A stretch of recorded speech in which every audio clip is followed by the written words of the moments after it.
Untamed is going to be untamed. It's going to be a little crazy. I want to talk to my people. I want to talk to my brothers and sisters. We can have grace and humility in how we interact with other people.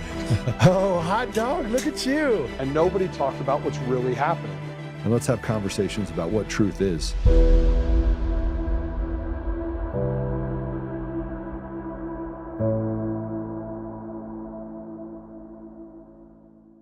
What do we do to make life better for everybody? We certainly have enough. I mean, we just created the most number of billionaires in the history of the world. You know, we have enough. We could do this, but it's going to take some reimagining of what America is, what our economic system is. What's clear is it's not working and it's not sustainable. Actually, when our founding fathers set this up, they had the national motto of E Pluribus Unum, out of many one. Yes. And we've never achieved that. No. There's a long time we didn't even vaguely even strive for that. But we can still strive. The vision of America, the promise of America, we still have that. We have that promise in our DNA. Someone slipped that in there, which creates a possibility for it, right?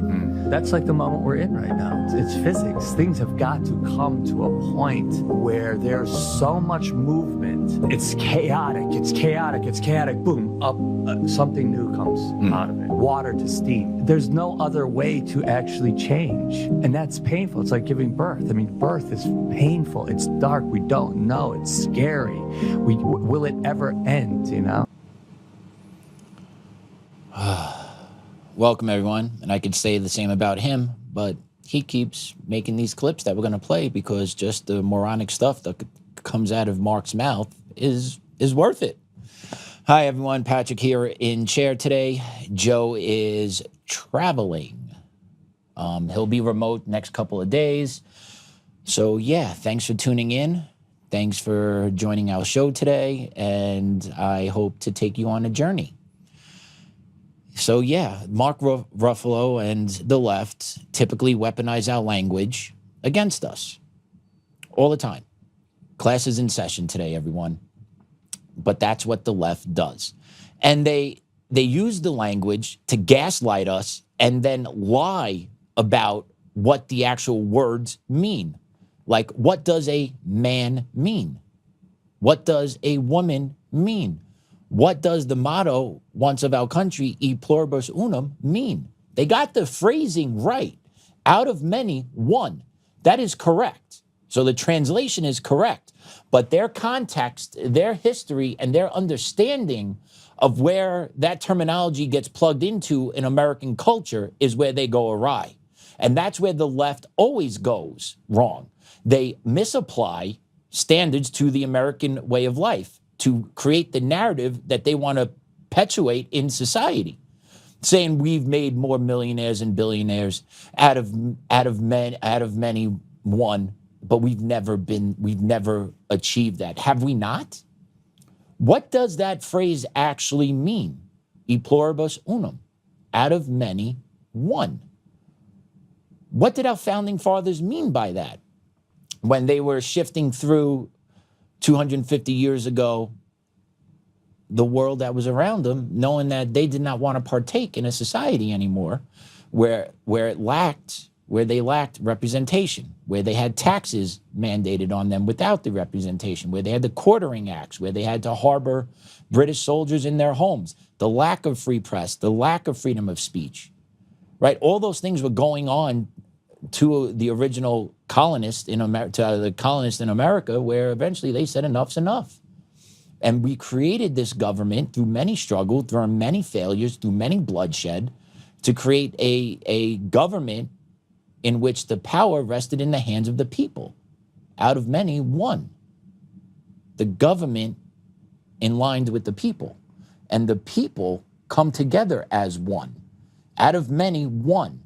And what that really means is, think about the history of America.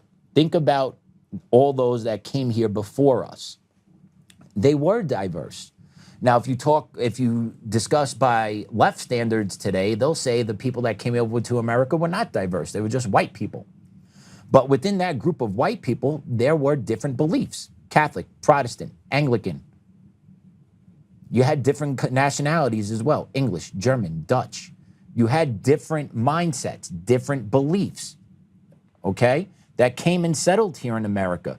But to create one nation where we all live together. And in order for us to live together, there needs to be a common thread that we need to all agree to. And that's what America was founded on. The common belief that this country is a place where anyone will succeed or can succeed if you want. The right to have private property, the right to protect yourself and bear arms from an intrusive government. All those things were written into our Constitution in order to protect people from the government. And now in 2026, the left is preaching the government is the answer. And now they're trying to use phrasing from our history, and even before our history, ancient times, ancient Roman times, to build a false narrative of actually what the meaning is. You know, simply changing the definitions and changing the history. E pluribus unum, out of many, one nation based on beliefs and a common work ethic, right? Just basic principles that led the foundation of America to become the nation that everyone in the world wants to come to. And yet these people on the left are out here talking about, like, we need to change this system. We need to change this system because it's so horrible and oppressive. It is not. This is the greatest system that was ever created. All people from all different walks of life, whether in South America, Africa, Asia, Southeast Asia, Australia, any part of the globe, people want to come to America because here in America, you are the destiny. You create your own destiny. And now they're trying to take that away from us. They're trying to take the greatness of America away. And the greatness of America has nothing to do with what's written on paper. The greatness of America is defined by the spirit that is inside every true-blooded, loving American. That's how we've been able to survive 250 years. And that's the other thing as well. People forget that we had tremendous growing pains before we even got to where we are today, or even before we got our first Constitution, right? I hope people realize, like, the Constitution wasn't written. It was the Declaration of Independence, signifying our desire to be free and saying we will be free from the King of England. Now, everyone knew when they wrote that and put their names on the paper, everyone knew, like, oh yeah, we're going to write this and the King of England is just going to let us go. No, they knew what the repercussions were going to be, and they were willing to die for that. That's the greatness of America. The greatness of America is putting your name on the line when you know death can come for you. That's the courage of America. That's the pride of America. And that's where everyone should have that burning patriotism inside of them. Because our founding fathers were poor, pompous farmers, didn't know a whole lot, didn't have the greatest technology, but they had a desire, they had a will, they had a calling to be free.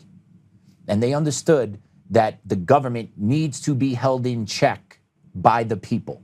Because if the government is not held in check by the people will always be subjected to what the government dictates. And the left wants to dominate government because they want to control all aspects of life. And that's where the rubber meets the road here, based on American systems and American values. Here in America, individualism is important. It's strived for. Not everyone in the world has that sense of individualism. And even if you go to China now, China has the free market capitalistic society intertwined into their communist society. So capitalism can work anywhere. It frees people up to be self-motivated self-starters and then push forward with an idea. And sometimes you make it, other times you don't. But the beautiful part of America is you keep trying over and over and over again, because you have the freedom to do that, and you're not dependent on the government to just give you a handout. But now more and more the answer seems to be we want the government to control.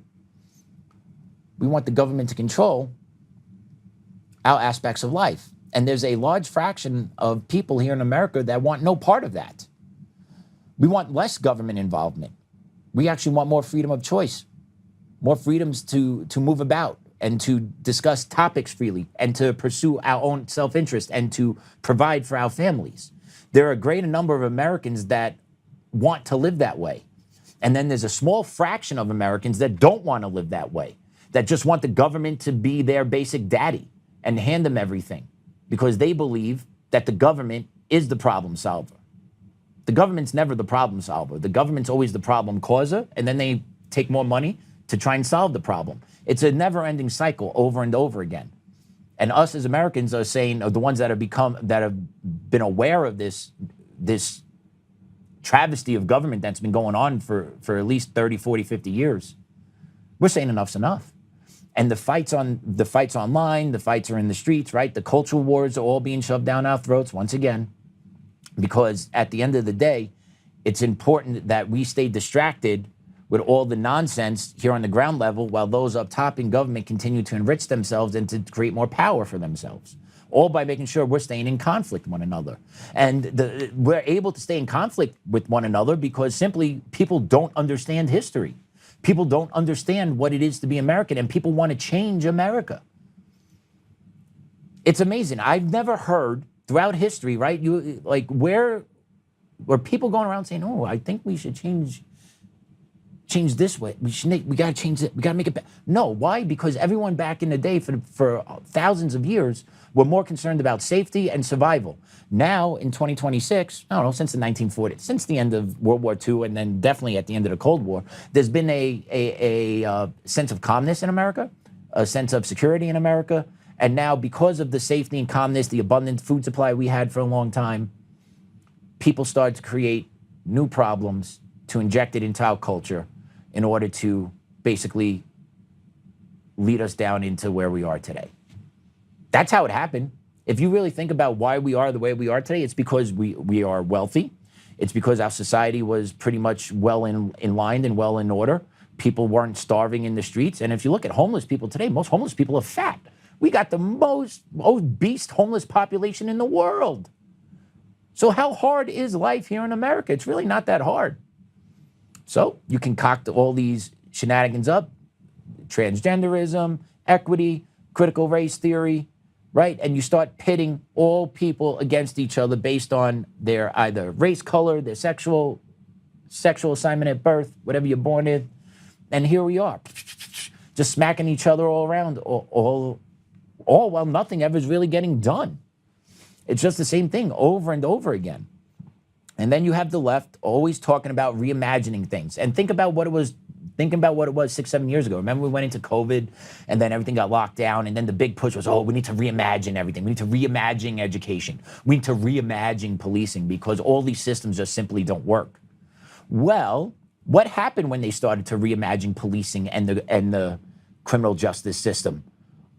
We had upticking crime for many years in a row under the Biden regime. And then especially in the blue city and blue states that didn't feel the pressure from the federal government to actually enforce laws, they said, dilly, I'm going to cut loose too.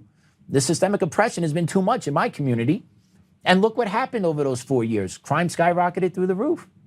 Education didn't improve either. More and more kids now are graduating high school but don't have the ability to read or write. How is that even remotely possible? How can you get a piece of paper from a school saying you have completed public education and you're eligible to graduate when you can't read the piece of paper they're handing you?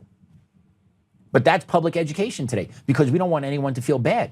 We don't want to put any accountability on someone. It's not the kid's fault that he's 17 years old and can't read, but he's still graduating high school. It's not the parents' fault. It's nobody's fault that kid can't read. That's why we're giving him the diploma and we're sending him out into the world. Now, they don't care what happens to the kid once he gets sent out into the real world. What they care about is, our numbers look good.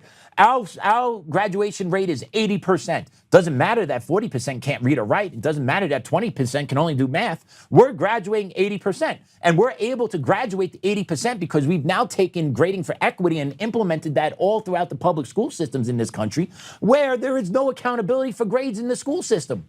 Kids can hand in assignments at the last day of class, receive credit for it, and graduate. Kids cannot hand in assignments and they still receive a passing grade for class. That's what grading for equity does. And if you know anyone in the school system, ask them about it. Ask them about grading for equity and how it actually works. It lowers the bar academically for everybody. Even the top achieving kids fall victim to this because they know, why do I have to work hard? And that grading for equity then actually knocks out students' own intrinsic motivation to do well in school because they see that the other kids that aren't doing anything are still receiving credit. So it's just programming kids to think and figure out, why am I going to even try? Or I could do the bare minimum and still get a really good grade because everyone else isn't doing anything. That's the whole purpose for grading for equity, is teaching our kids this social apathy and the need not to work hard or try hard in education. The same reason why they took valedictorians out of schools. They refused to acknowledge academic success in the name of that it harms kids. Really? What kids are getting harmed by acknowledging the other kids that have succeeded academically in school for 4 years? Do you celebrate championships in your schools? Do you celebrate a basketball team winning a conference or state championship in your school? Why? Why would you celebrate that if the other kids that can't participate will feel bad?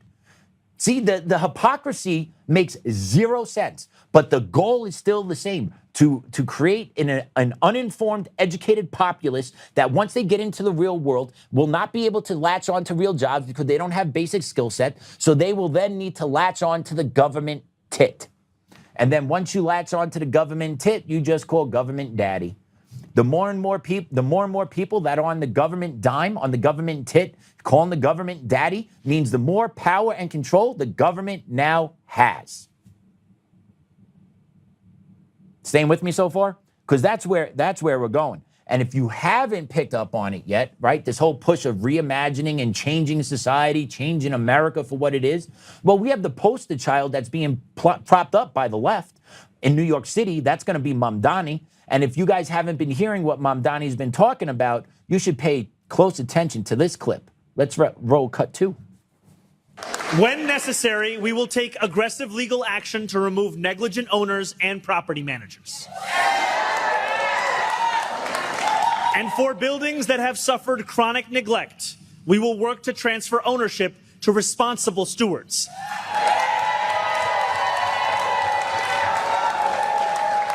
Stewards that include community land trusts, nonprofits,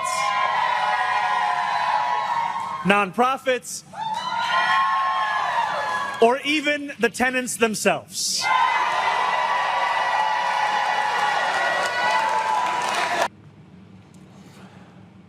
So, you tell me what the game plan is.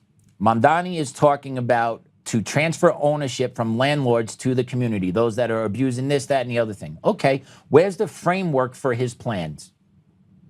Who's arbitrarily going to decide, I'm just going to take this piece of property from you, who you own it, but because I don't think you're doing a good job with it, I'm going to take it from you, and I'll give it to a nonprofit over here so that if they make money off of it, and I can get a little bit of a kickback, or I'll give it to the tenants here where they don't have to pay for it and they get to live here rent free, and you, sir, are going to lose everything because I don't like how you ran your business.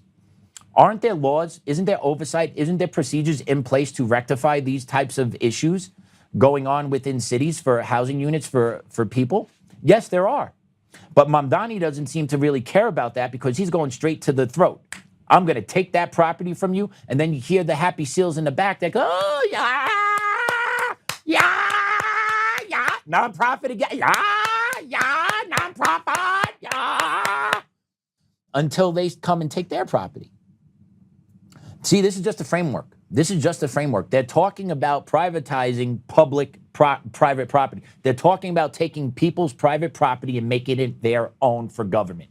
If that's not socialistic, communist chatter, I don't know what is.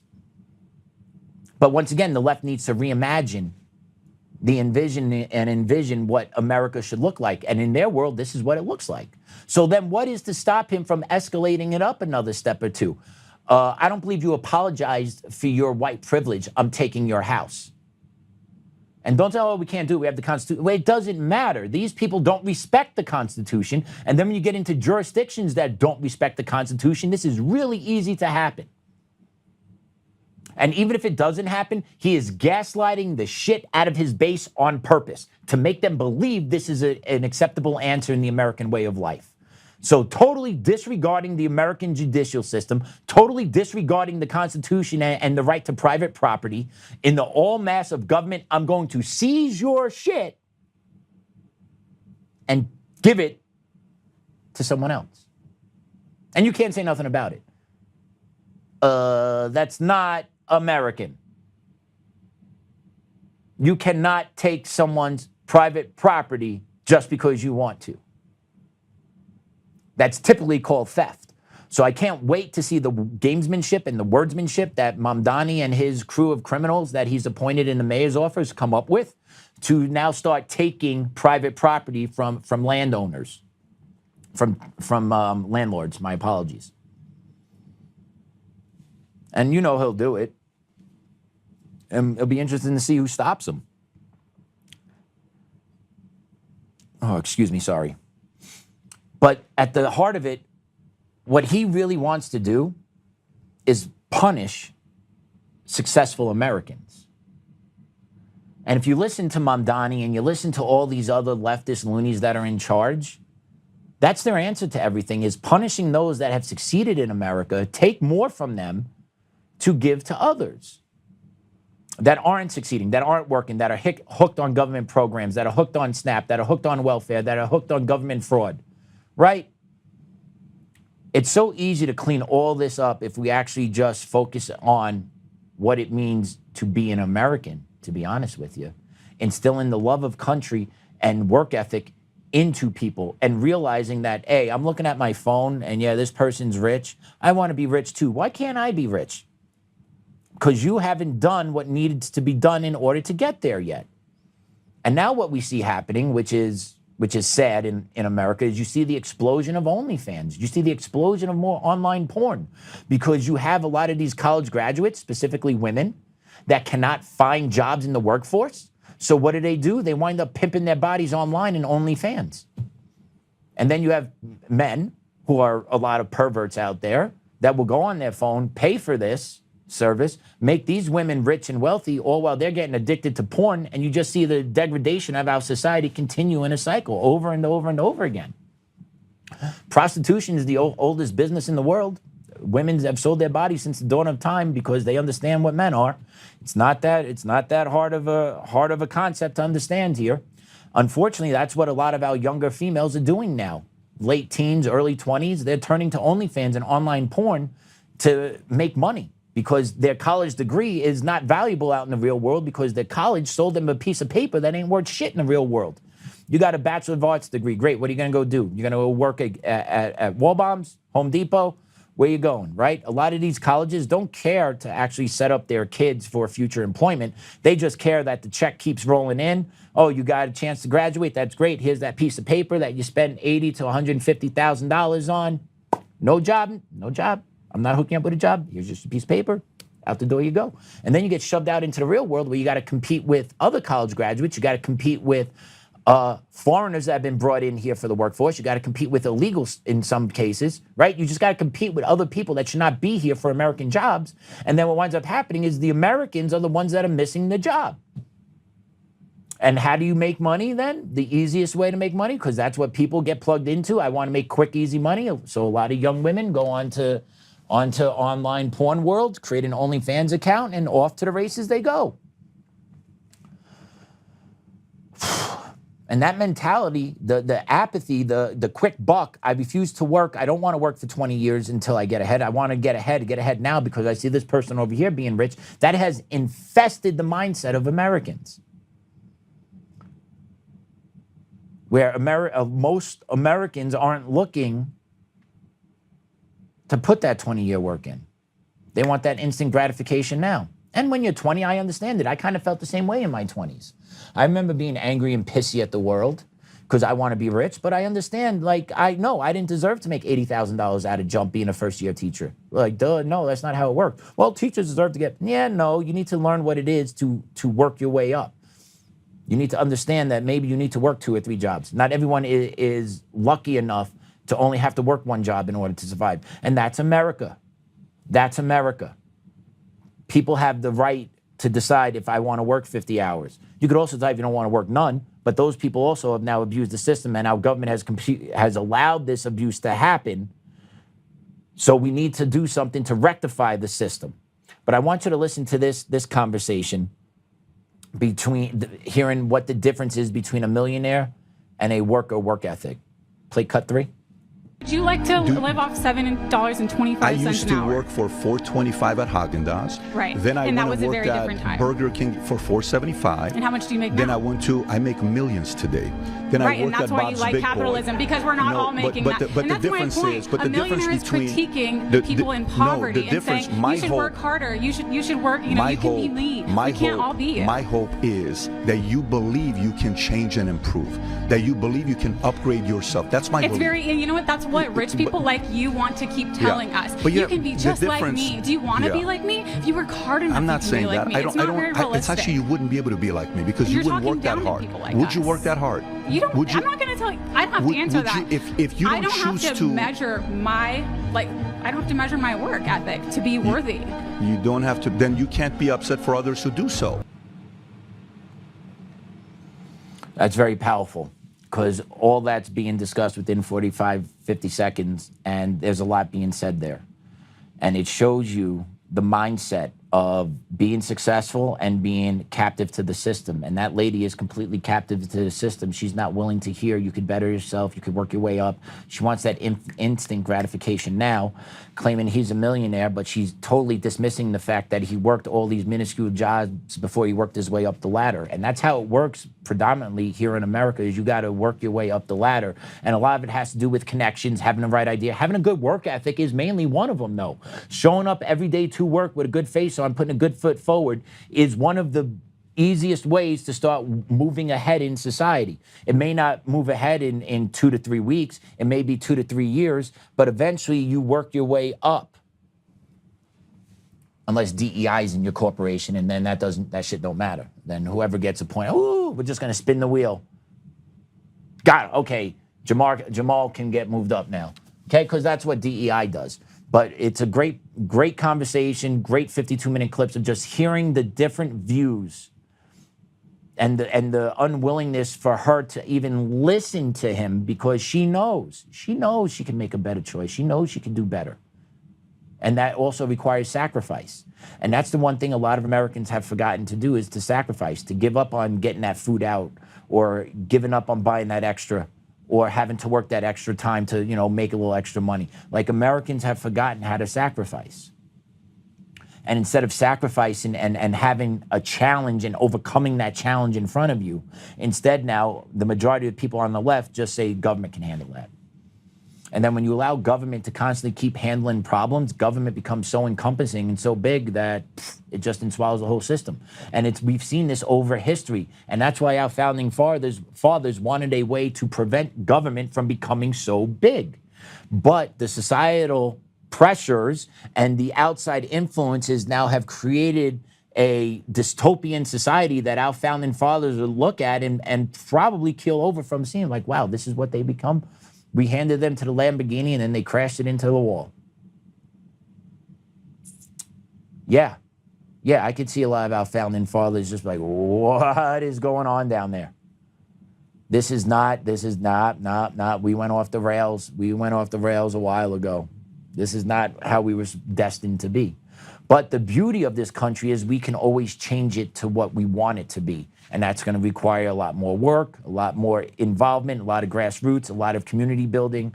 But this country can return back to its original founding principles. It's going to take a lot. But it doesn't mean it can't be done. And then with the government looking for people to get hooked on, take a look at this post.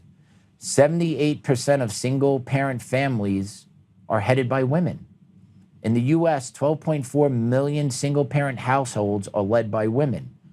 Only 3.5 million by men. The source is the U.S. Census. So 78% of single-parent families are headed by women. I was born in a single-mom household. It wasn't the easiest. My mother tried her hardest. She did not have the capacity to teach me everything I needed to know. And I was too young not to know what I didn't need to know growing up. So now that I have a son and I am a nuclear family, husband and wife in the house with the child, there is an extremely important dynamic that goes on between a mother and a father while raising a child. There's a dynamic, and it's real, and it's important with the development of a child. But the governments want to do away with nuclear families because if you get the family hooked on social benefits, that means I control the family. Right? It all goes back to the encompassing of power and the left talking about that we need to re-envision everything. We don't need to re-envision anything. We need to go back to the way it was, where children had a mother and father in the household, where dads weren't running around and having different kids with different women, and women weren't having different kids with different men. We need to get that stuff out of control, get that stuff under control in society. Because breaking down the nuclear family, you have millions of kids that are lost. That's the simple truth. Millions of kids are lost because they do not have a parental father figure in their house. And it's the dad's fault just as much as it's the mother's fault. It's both parents' fault for this. Period. There's no other blame to go around. You choose to have sex with someone, you have a kid, it is your responsibility to raise that kid. Now, if you don't want to have a kid, maybe you should not do those things that will put you in a position to have a kid. Or maybe you should take some preventative measures to make sure you don't have a kid if you're not financially ready. But what we have is an epidemic of single mothers in America, and a decent amount of these single mothers get hooked on the subsidy system. Okay, they get hooked on welfare. Over 53% of all SNAP households with children are headed by a single mom. So over 50% of single moms are on welfare. And that number, the 78%, I think it was 12 million. So you're looking at over 6 million moms that are on welfare. That is a problem. That's a problem for the child, not having a father in his life. It's also a problem for the American financial system and the American taxpayer because we need to subsidize that. It's also a problem for the woman because she actually is taken on the head of the house where she shouldn't need to. And then the child is just left on its own, growing off of what the government figures out it needs to grow up. Out of many, one. That's not what our founding fathers envisioned. Okay, when our founding fathers envisioned breaking away from England, right, they envisioned of kind of a society based on Christian principles, because that was the predominant religion in America at that time. And in that is the nuclear family, husband, wife, child. So to fast forward by 250 years and say that, you know, there's a 12 million single moms on welfare. First of all, our founding fathers, whoa, what's welfare? What is that? Oh, the government pay. Like, that is not something our founding fathers ever envisioned. But that's what our system has evolved into over time in societal pressures to make life easier for the people and for government to, you know, gain more power and control.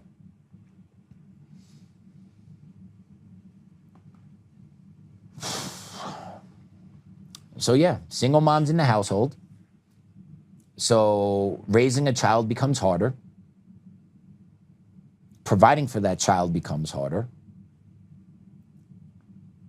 Creating a sustainable way of life for that child becomes harder. Okay, I can't imagine being a single parent on my own. That would be impossible. I am so grateful and thankful that I have my wife that honestly does 99% of the stuff outside the house. In the house. I'm at the house Monday through Friday, 10, 11 hours. She holds it down. And I am totally appreciative and supportive of her and just everything she does. And we have a great 4-year-old boy who's just crushing everything off the charts. And all that has to do with her. And she's able to take on that more at home because I'm working here now, right? So we finally reached a balance where it's kind of working at our house. But not everyone has that. Not every child has their mom and dad hug and kiss them goodnight. That's sad to me. I remember going to bed when I was a child not having my dad around. It sucks. It's sad. And I wish more parents would think about what that child is going to experience with them not being there. I really wish more parents would consider that instead of just being selfish and looking for the next thing. But that tells you the character of people. A lot of the character of people in our today's society. I want you to check this clip out. This is a man talking about basically single women in society. Let's play it. It goes down to feminism, which is, in my opinion, a result of this movement called progressivism in America, which has been here since the beginning of our time. Feminism is very clear. These are women who want it their way, but they don't want to accept the consequences. So women want to be boss babes, they want to get their money, they want to get their PhD, and they don't need a man to do it. And when all that happens, what ends up happening in the end? They don't have a man. And then they celebrate the idea of, wait a minute, I don't need a man, but I'll have a kid out of wedlock. That'll be easier than getting married. Who the hell taught them that idea? What person in their right mind believes raising a child as a single parent is better than getting married? It's outrageous. And I do love my mother. So true. So true. And I love my mother too. I love my mother too. My mother hasn't made the best choices in her life, but at the end of the day, I still love her. She brought me into this world. She got me through a lot of tough times. She got us through a lot of tough times. So yeah, kudos to her. Great job. Not every mom every mom does that. I saw a video recently of a mom holding her 3-year-old son, showing that kid how to smoke a blunt. Like, that is crazy to me. That is absolutely crazy to me. But there are parents out there like that. And there are parents out there like that that honestly don't want to be parents. And there are people out there that don't care if they're a parent. And they'll invite whoever, whatever, into their house around their kids and not really care what impact that's leaving on the child in front of them. Yeah, that's progressivism. When you have more and more women having children out of wedlock, that's progressivism. And yeah, what that guy said mostly was on par, I believe. The strong, independent academic women that say, I don't need no man. But you also have the unintelligent, dependent women on the government that are having 2 or 3 kids with 2 or 3 different men as well. So yeah, that's also a problem. And then at the end of all of it, the American taxpayer, you, me, myself, you, me, we're the ones footing the bills for these single parents. Even though we're the ones that are doing it right by our family, we still got to supplement their income because they choose to live their life that way. But because they make those choices, we have to supplement it for them. I believe that is completely not, it's not okay anymore. It's really not okay anymore. Especially when you have 3 or 4 different kids by multiple partners. Like, it's not okay just to be on the government dime. Collect, collect, collect. No, you need to go do something different. You need to go be a productive member of society. You need to contribute instead of take. But that is progressivism. That's where it's led us. To now in 2026, we have more kids being born out of wedlock today than we did 20, 30, 50 years ago. Look it up. It's all true. I think we're close to around 40% of kids to this day and age are born to single-parent households. That's crazy. That's an extraordinarily large number. So does that number grow another couple percentage points in the next 5, 10 years? What does that look like?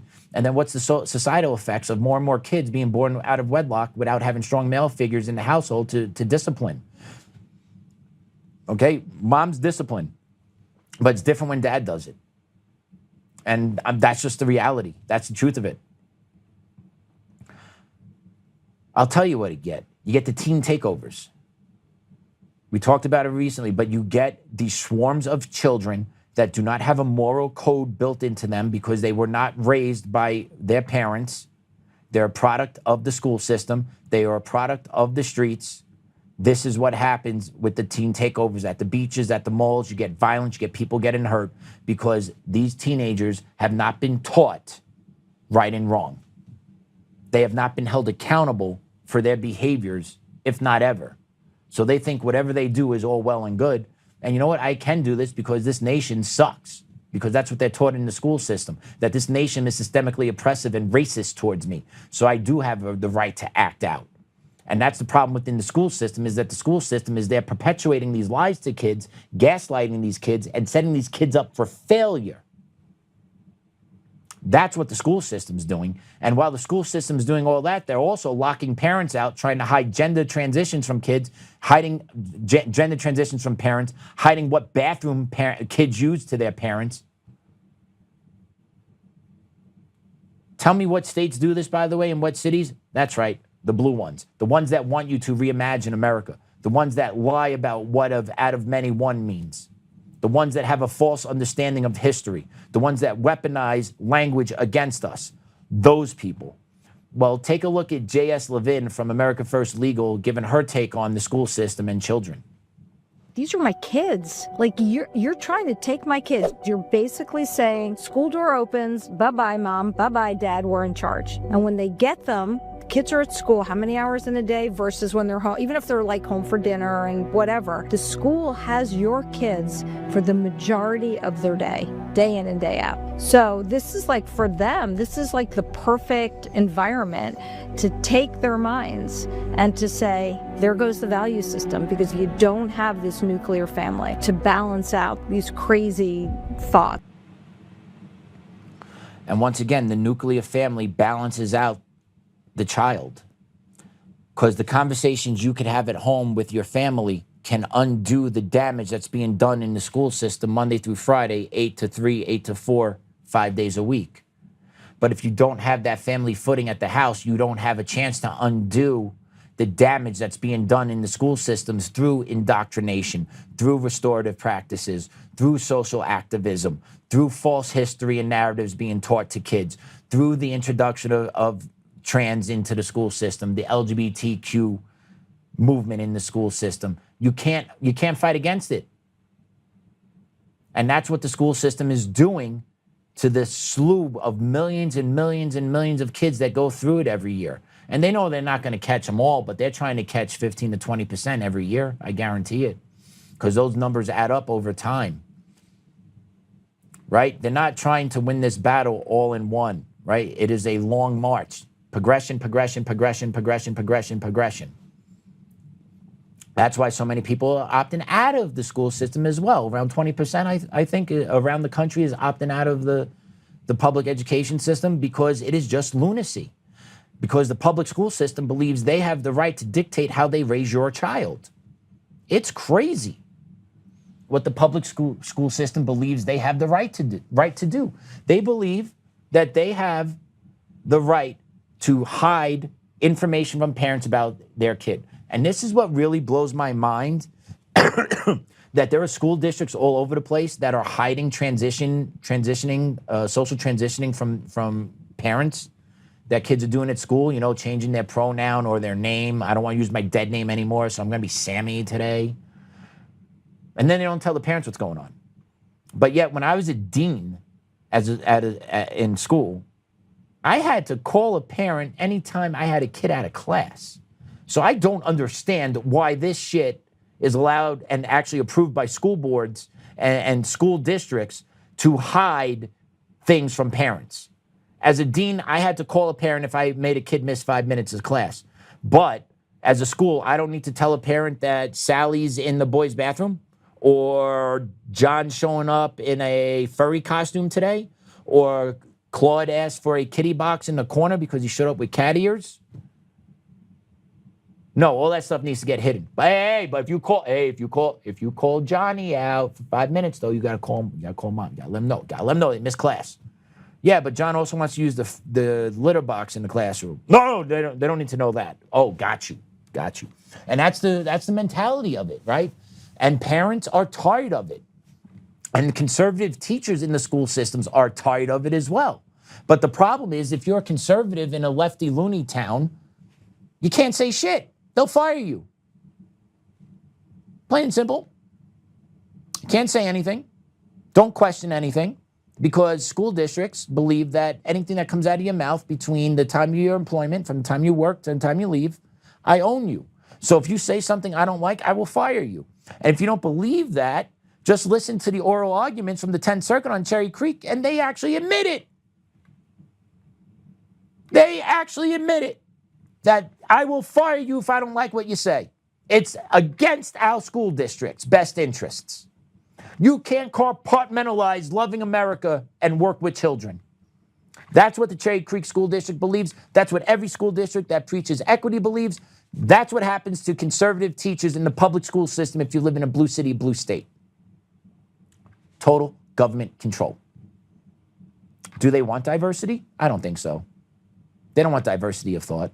They only want diversity when it means color or sexual orientation, which is funny to me because those things don't mean anything about what you are as a person. So what that means to me is that these equity folks all believe people of the same color, sex, all that, they all think people of those creeds all think the same. They lock all people into standardized boxes. The ones that tell you to be inclusive and everyone has a story actually lock you into actual boxes, and if you don't fit that conformity box, we kill you or cancel you. That's the reimagining of America. Don't let anyone fool you. Don't let Mark Ruffalo talk about, oh, we need to imagine America with the SSRI eyes. We need to reimagine America. No, we don't. We just need to reimagine America without you retards in it, and we'll be fine. That's what actually needs to happen, is the removal of retards from America, and America will be self-sufficient, baby. We'll be off and running like nobody's business. But that's what the left does, is they just throw these gaslighting slogans out there and off to the races, not understanding the context, the history, the nature of what actually those terms mean.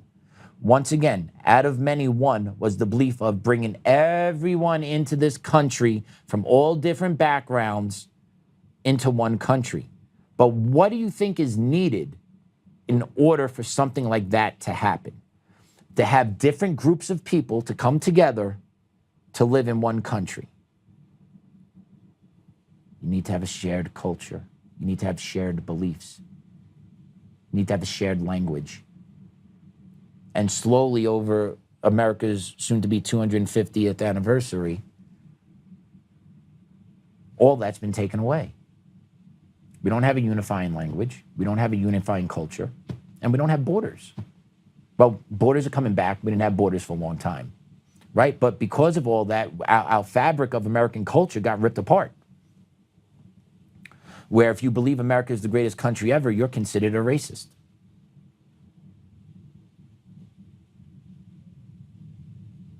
How is that even possible? How is that even possible that you live in America, you believe it is the greatest country ever founded, and then those words are construed as you being a racist?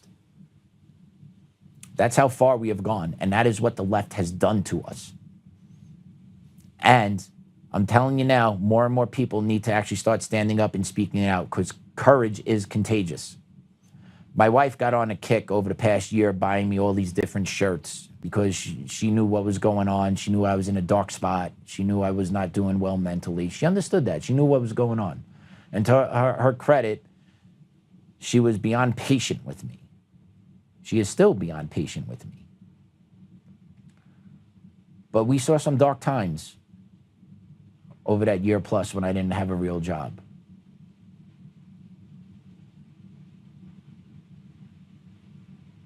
And my wife had my back the whole way through. And she still does. That's why the nuclear family is so important. Because the family picks you up when you're down. The family keeps you. Family protects each other. You don't need the government. You need the family. That's important. It gives grounding, it gives principles, it gives a code. Right? And if you think about what we talked about last week and the formation of European and white culture, right? It was about the combination of warrior, religion, and nation, I believe, was the bottom one. Right? It was a combination of all three together that created us. And having this type of society that we finally have that is balanced out, that was normal for the most part until hell was unleashed on our society. I say specifically starting with the Obama administration. That one quote, man, racism is in the DNA of America, is by far the most unbecoming quote of a president, I'd say. The fact that he had the balls to stand up there at that podium, I remember it because I believe it was the Trayvon Martin time. But to stand up there at the presidential podium and to say that, to gaslight the country, I believe that was the turning point in American society. I believe that was the turning point of where we were unified as a country post 9/11 to where we are today. That press conference. Him spewing that hatred and that lie. But you know what that hatred and lie did? It allowed the real racists and allowed those that really hated America to latch onto that and unleash hell on the American society. And Obama was the reason that happened. The first black president elected by white liberals then boomerangs around and says racism's in the DNA of America. Can anyone explain to me how that's remotely possible if he got elected president by a majority white country, or that the majority white country believed that man was elected? No. And he was never held accountable for that, and that was allowed to spew and spray and catch and fan the flames of hate. Here we are in 2026, and that cat is nowhere near going back into the bag.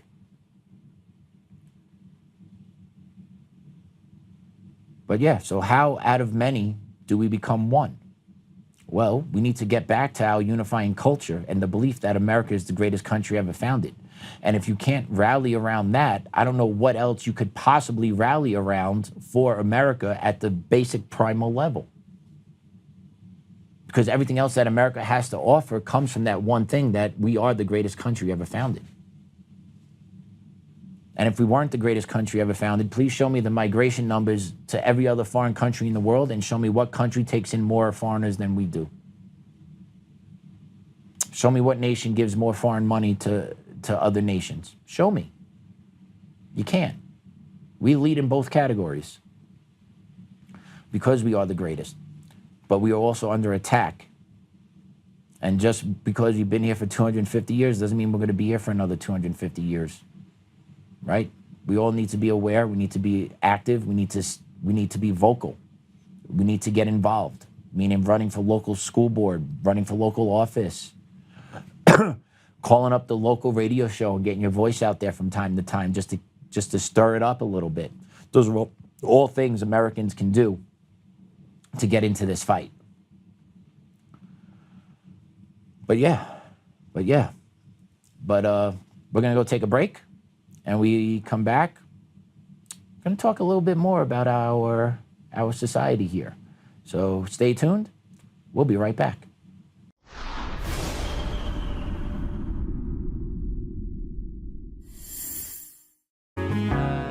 Oh, hi. I almost didn't see you there. Welcome to DCF Buns, where you can find the freshest buns in town, if I do say so myself. Our master bakers teach class every week. So whether you're new to baking or trying to improve your culinary skills, we got you covered. And we can help you bake the cake of your dreams. We'll even clean your cake if you want. And if you don't want to bake anything yourself, we have loads of fresh buns available in a variety of shapes and sizes. Check us out at dcfbuns.com to learn more. DCF Buns, we keep the buns hot and the deals hotter. Buns. In every thread, in every stitch, Honor-Bound USA weaves the fabric of the American spirit. It's not just apparel, it's a testament to God, family, and country. At Honor-Bound USA, we're a family of patriots who put our faith, family, and America first. When you visit our website, you'll find a line of products that embody our commitment to pray, stand, speak, and act. As the official site for the Untamed podcast, all of our products proclaim speaking the truth with courage. We also have the powerful documentary from Professor David Clements, Let My People Go. Identify yourself as one of the few who are willing to stand for what they believe in. Join the Honor-Bound USA family today. Wear it as a badge of honor, commitment to the values that shape us, and a pledge to the bright future we will build together. Because when you're honor-bound, you're not just wearing a brand, you're embodying a lifestyle.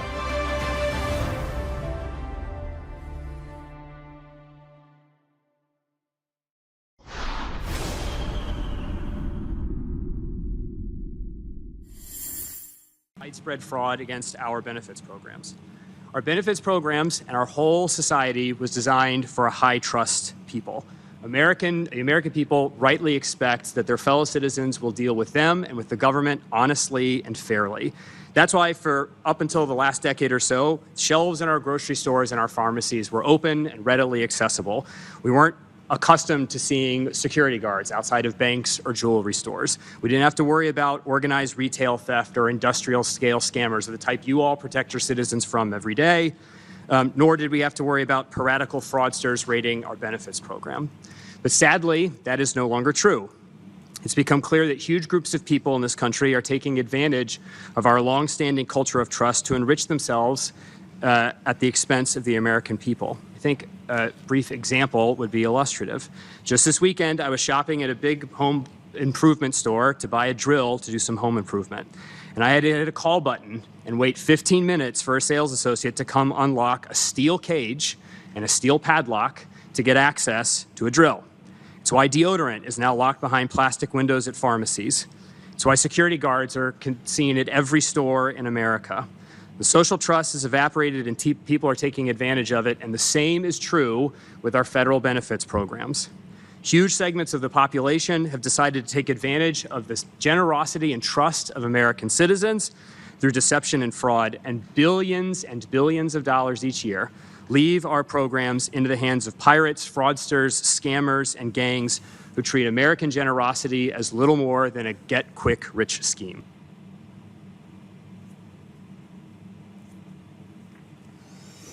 Yeah, we live in a high-trust society. We've always had. Because when our society was being built, we believed the people living in this country shared the same values and same beliefs. Therefore, we were trustworthy. Well, that has changed. Now, when did it change? Even in the 1920s, 30s, 40s, was it still a high-trust society? Yeah. When did it change? I personally believe it started after the 50s and 60s, where we started to move away from the high-trust society, and that's where the communist Marxist teaching started to creep in our society in the college levels.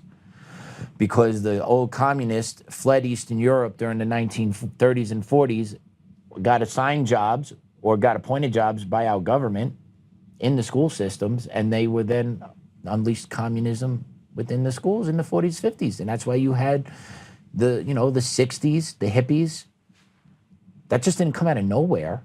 That was a product of the school system being hijacked by Eastern Europeans that were brought in from World War II. That's what happened,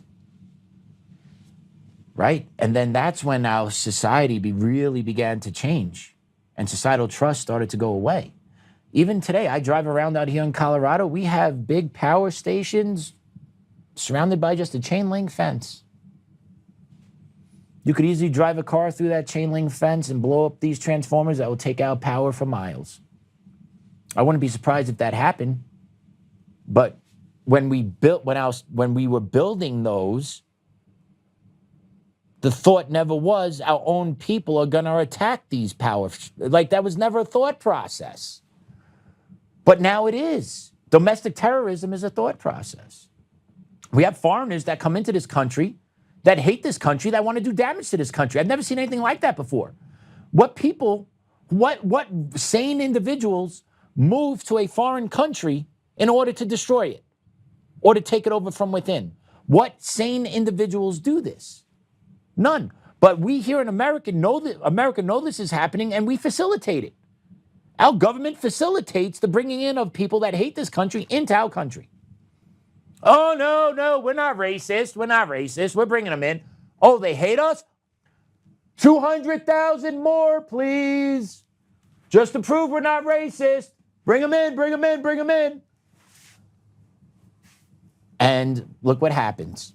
Our high trust society goes to shit. Goes to shit.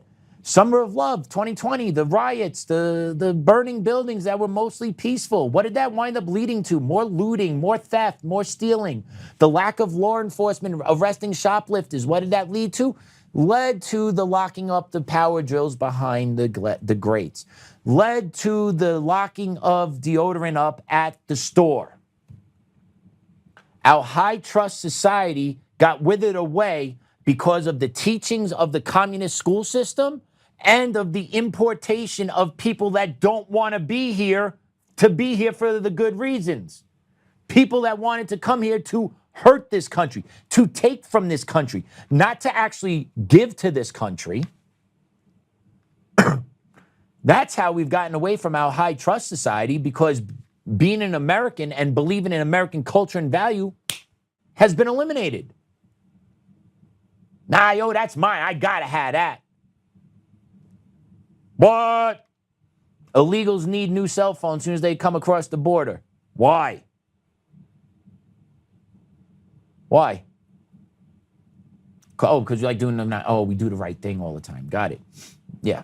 But we've created this high trust society, and then when you bring people in that don't want to play by the rules or don't want to be part of a trustworthy society, this is what you get. The fraud is through the roof in America, right? California, Minneapolis, Colorado, New York, every state has its own grift going on. Has its own grift going on. And I want you to hear President Trump talk about it now, about what he's hearing about the fraud that's being uncovered and what possibly is to come. A couple of very strong women, too. But I was watching that last night. I said, I'm proud of you guys.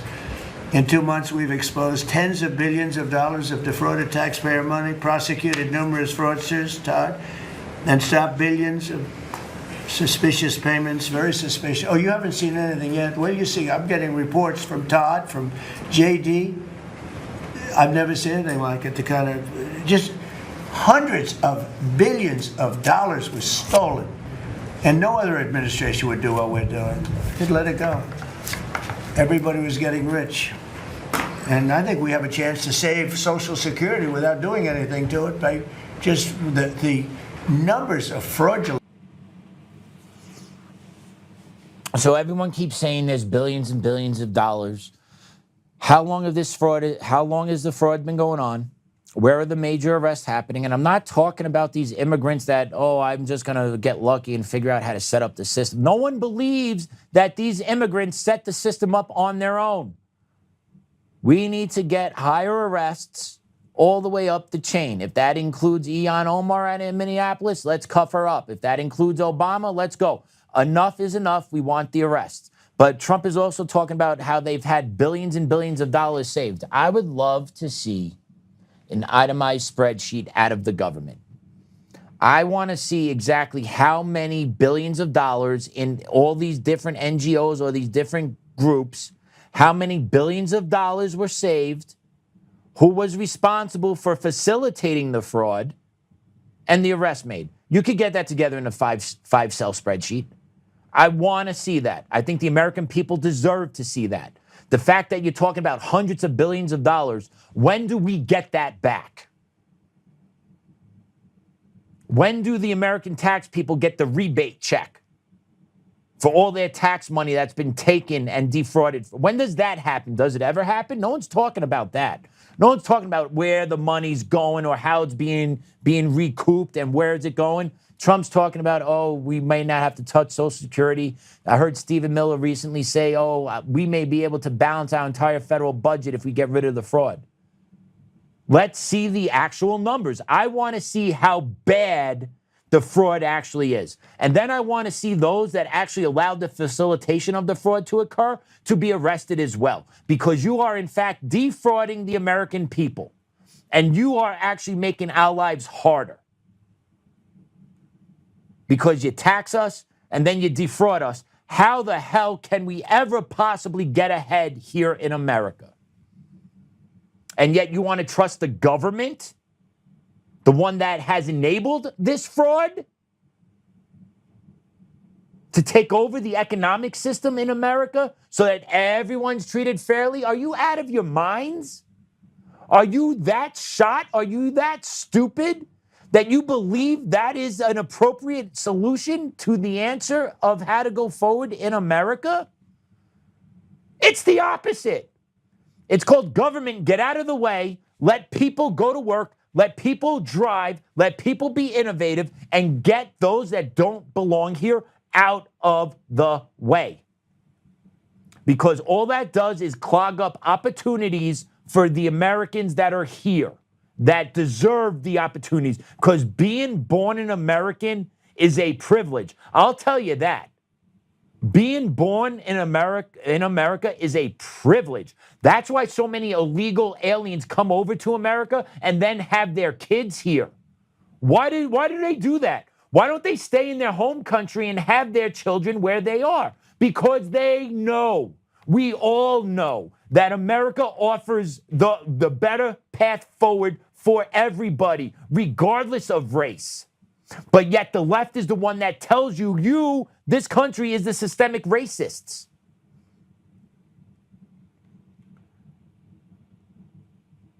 The lies and the hypocrisy are out of control from the left. You have millions of illegal immigrants come over to this country year after year, 7, 8, 9 months pregnant, give birth immediately once they come over. And now that kid's an American citizen, that parent is protected from deportation. And now both of them are attached onto the government subsidies that we pay for. Enough is enough. We have to pay for it and then be told we're racist all in the same. When are people going to wake up and say enough is enough? I'll tell you when. You're going to say enough's enough when this person walks into the bathroom with your daughter. Let's play cut 3. Oltmann Rec Center does not wants to trespass you from the location, okay? So have they given an explanation for why? This video obtained by 7 News after a public records request to Fairfax County takes place at the Oakmont Rec Center in Oakton on November 16th. Richard Cox, who now faces more than 20 charges in Arlington, including indecent liberties with a child under 15 and indecent exposure, was in Oakton using the women's locker room. Someone at the facility called police because the county had decided to ban Cox after finding out he was a sex offender. Cox argued about that. My civil rights as a transgender person allows me to use a public facility, including the restrooms or changing rooms that identify with my gender. So them pulling up my information on the sex offender registry and using it to stop me from exercising my civil rights as a transgender person is a criminal misuse of the sex offender registry. Although Cox said he's a transgender female, most court documents identify him as male, and women we've spoken with and read statements from in court records allege he would go into various women's locker rooms and expose his private parts, sometimes with kids around. A police report obtained by 7 News says one woman told police she saw him naked, then saw him still in the locker room naked 20 minutes later. The video indicates, per its policy, the Fairfax County Park Authority allowed Cox to use the women's locker room until we recently found out he is a sex offender. The county says its park authority started a process to ban Cox for that on November 15th. But on the 16th, how is he able to check in if he's not allowed to be in? Cox was still allowed to scan in and walk down into the women's locker room. County police sound frustrated in a conversation with Sarah Baldwin, the Fairfax County Park Authority Deputy Director. There's so much disconfusion in there that it's unreal. Okay, that's why I'm here. You all allowed them to come onto the property. He scanned like everybody else and was onto the property. He was never informed that he's been trespassed. Right, that's what we're trying to do right now. Hold on. I've been working with the police for the last 24 hours on this, and this was the plan. Okay. For him to come in and you trespass him. By trespass him, Baldwin means ban him. She later joins police to tell Cox that. And letting you know that you are banned from all rec centers in Fairfax County. In part because Cox hadn't knowingly trespassed that day, police eventually said there was no evidence of a criminal violation. Do you understand the lunacy of that news clip? That this thing believes he can walk around the women's locker room, exposing himself naked to women and children, and we're all supposed to be okay with that. And then he plays the victim on top of all that. He plays the victim because that's what the left does, and the victim mentality, the victim mentality that they instill on their people is ever present all the time. If you ever talk to someone on the left, they are a victim of something. But yet he is walking around, his penis hanging out in a female locker room with children in there. And we're all supposed to accept that delusion in front of our wives, in front of our children in the women's locker room. You are out of your mind. When I go to a place with my family, I literally stand outside the women's restroom. Ask my wife. If my wife goes into the bathroom with my child, I stand outside that woman's restroom and I watch who walks in there. I don't care. If you're questionable, me and you are going to have a conversation. And most of them are not questionable. You know who they are when you see them.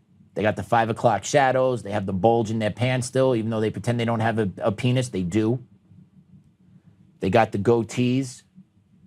They got the deep voice. They got the Adam's apple. They still don't get rid of that, right? That's still in there. Yeah. So when we go out in public, we go to games. We go to museums. We go out to eat. And my wife takes my kid. I got eyes on that bathroom. It shouldn't be that way, but it is. Because we're not in a high trust, we can't be in a high trust society because you got mentally ill people that are allowed to walk around like this and behave this way.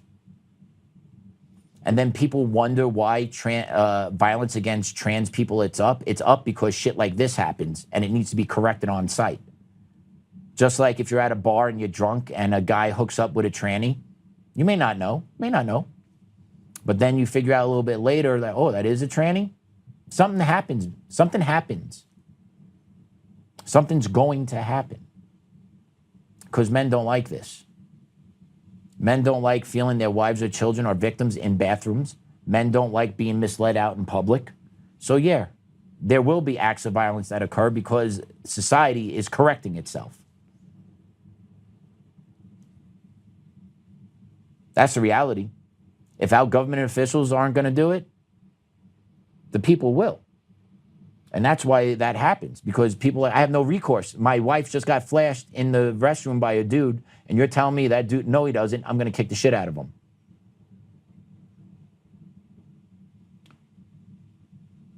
That shouldn't be happening anywhere. But yet, this happens in left cities and left states all over the time. In California right now, you got a trans athlete winning the women's high school track competition, taking medals away from actual females. And like I was saying before we played that clip, it takes actually getting hit in the face with the before you realize those policies are wrong. So leftists that have children that compete in sports, especially leftists that have female athletes, it's going to take a male spiking a volleyball on your daughter's head for you to realize it's wrong. It's going to take your daughter, unfortunately, having to see a male naked in the female restroom or female locker room. It's going to take your daughter being violated by one of these people before you wake up, and it shouldn't. And I feel awful if that does happen. Everyone should know better, especially if you're a smart, strong woman. When you were 10, 11 years old, did you want a man with a hairy chest walking around your locker room with his hanging out, with his penis hanging out? No, you wouldn't. So why do you make it normal for your daughters to have to deal with that? Because you're sick in the head and you don't have principles. You have sold yourself out to the far left and the radical side, and you are sacrificing your children on the altar of radicalism. That's what you're doing. And then just to show you how far the left keeps going and how divisive they are with us, and the fact that they're willing to use our language and our laws always against us, right? Isn't that amazing how it works, right? You got to take God out of schools, but we can have Ramadan in schools.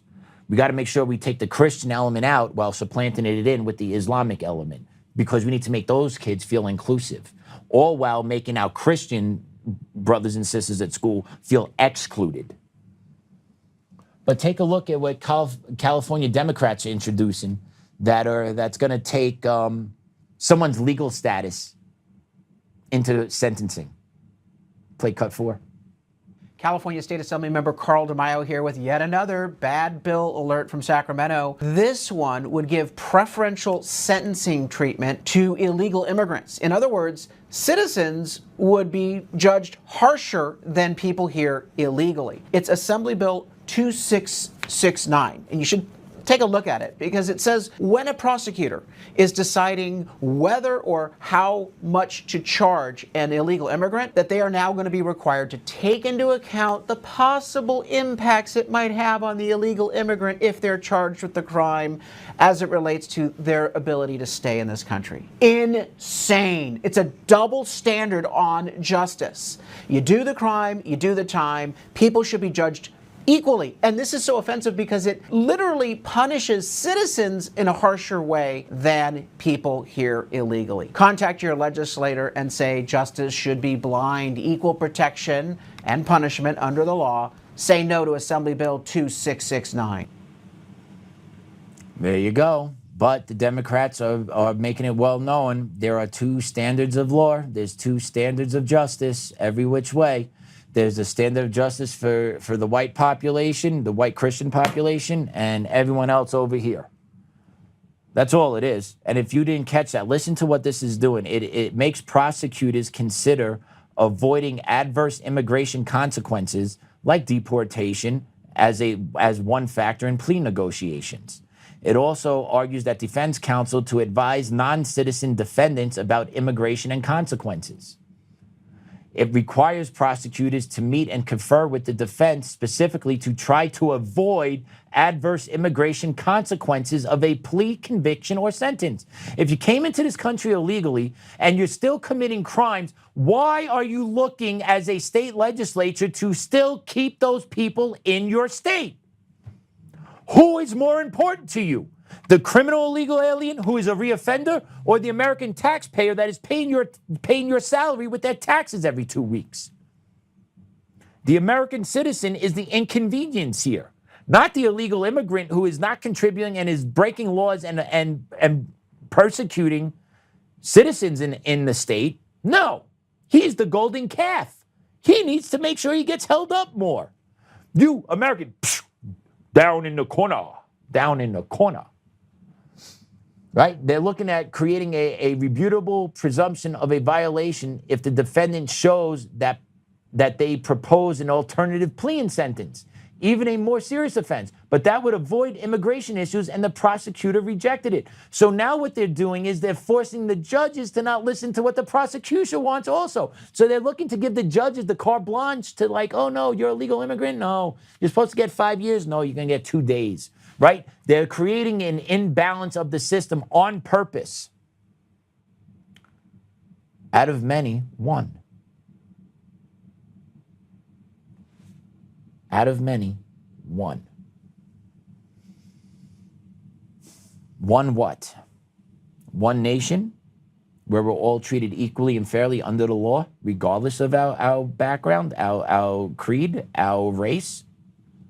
Or one nation where we slap the shit out of people that are white and hold up everyone else that's non-white? Because that's where this is going. And thank goodness the courts, at least at the second level, appellate level, and Supreme Court, they seem to be balanced and holding the line a little bit. But what happens in another 10, 15 years?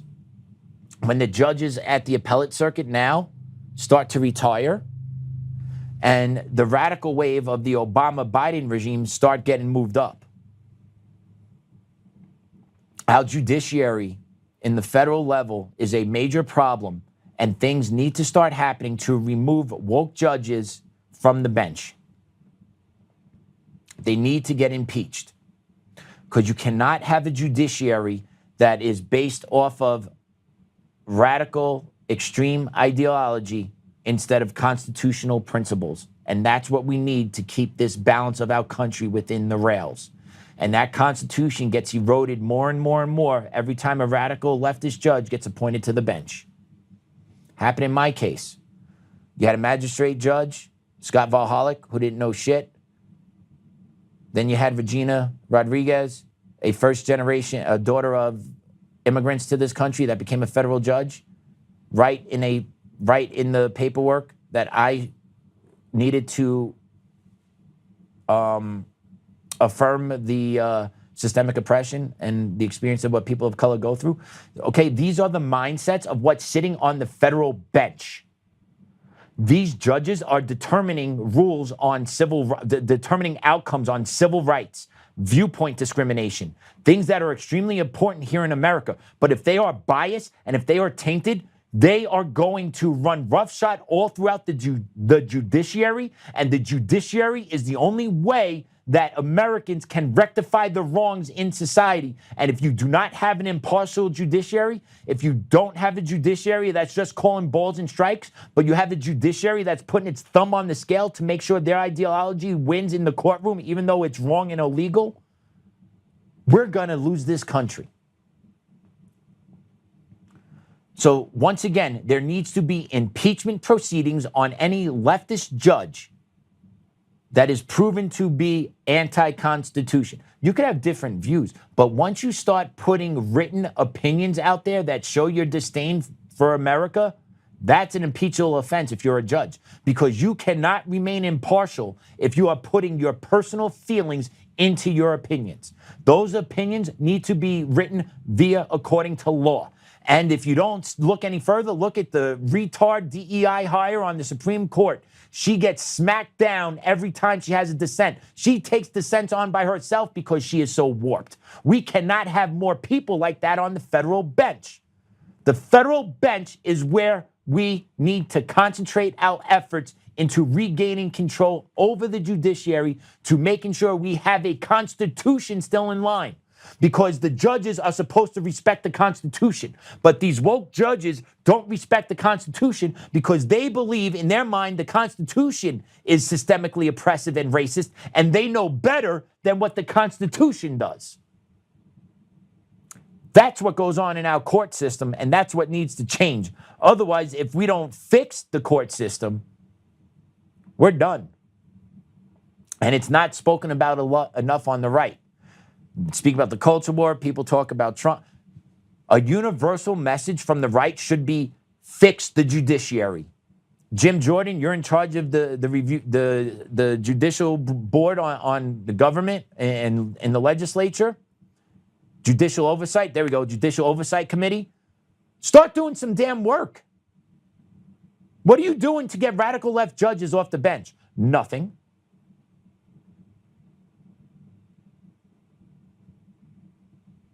Things need to get done in order to reestablish the rule of law in America. And purging the judiciary is one of that. But yeah, out of many, one. E pluribus unum. E pluribus unum. Out of many, one. One nation, under God, indivisible, with liberty and justice for all. That's what it means. Not different standards in the judicial system, not how different governments are going to treat its citizens based on race or sex. None of that. All that needs to go away. But yet the left tells you reimagine America, and this is what they want to reimagine America as.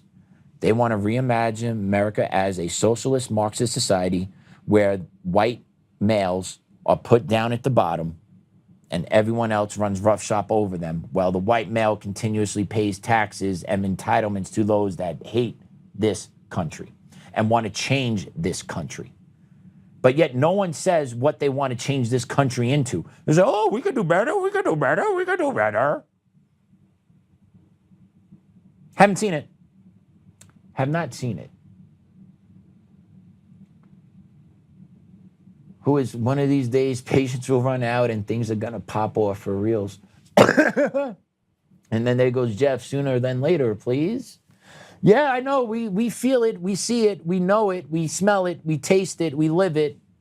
And the thing is, we have logic and reason. And that's the other thing too, right? Like thinking back on out of many one, right? We're drawing on from Latin, ancient Greek, ancient Roman times, the birth of reason, the birth of logic, right? Those are great examples of ancient times where man and mind came together to create a society and a civilization that changed the world. Think about how the ancient Greeks changed the world. Think about how the Greeks stopped the advancement of the Persians into Europe. Another fun fact there. Can you imagine if the Persians conquered all of Europe before Christ? what that would have looked like.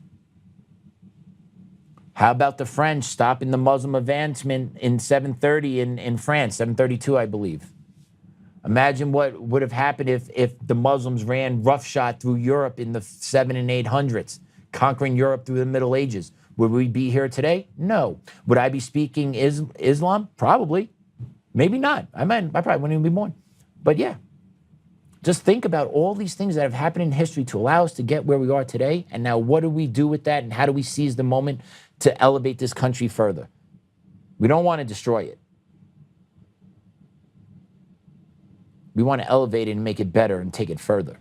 The left is the one that wants to destroy it. They want to replace everything. They want to replace school. They want to replace everything with government. They want to replace religion, right? They had no problem shutting down churches and making sure everyone got vaxxed in 2020, all at the same time, didn't give a shit how many of illegal immigrants came across that border without being vaccinated or having shots or any vax card. They didn't give a shit. But they made sure our churches were closed. They made sure you were vaccinated or you lost your job.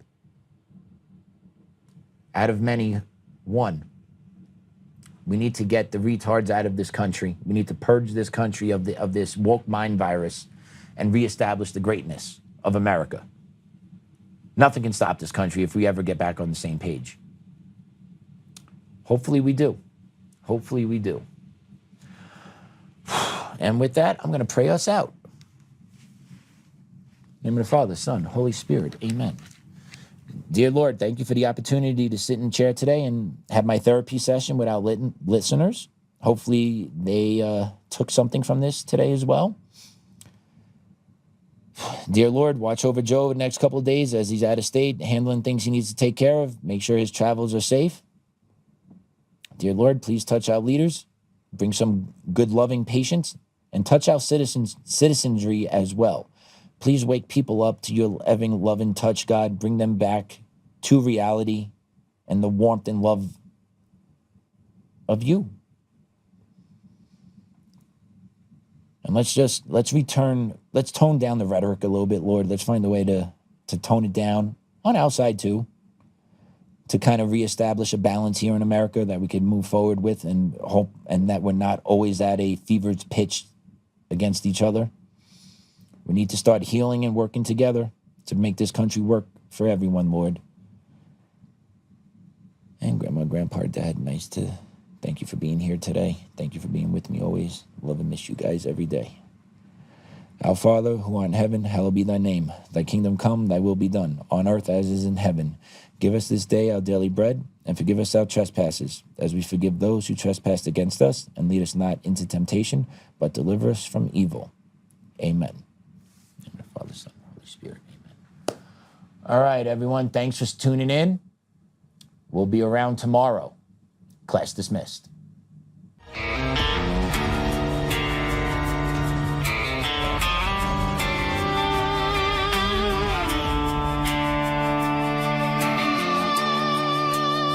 Rise up untamed in the heart of the fire where the wild ones roam. Joe Oltmann's calling, bringing truth back home. From conservative daily to this untamed fire, we shatter the silence, lifting spirits higher. No chains can hold us, no lies can prevail. Authentic and fearless on this rugged trail. Patriots gather under stars and stripes. Untamed nation, igniting the night. Untamed nation, let the truth roll out in this land of the free. Standing proud from sea to shining sea, we won't back down. Catch the fire, wear the crown. Untamed nation, it's our battle song, motivating hearts where the brave belong. Yeah, untamed and wild, forever strong. Play it again all night long.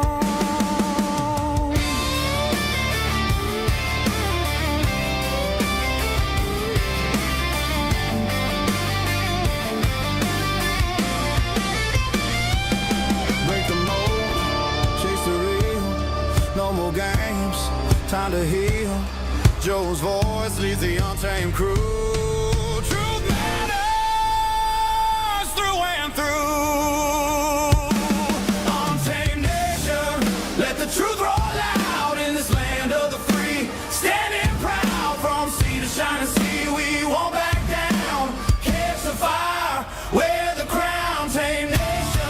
It's our battle song, motivating hearts where the brave belong, yeah.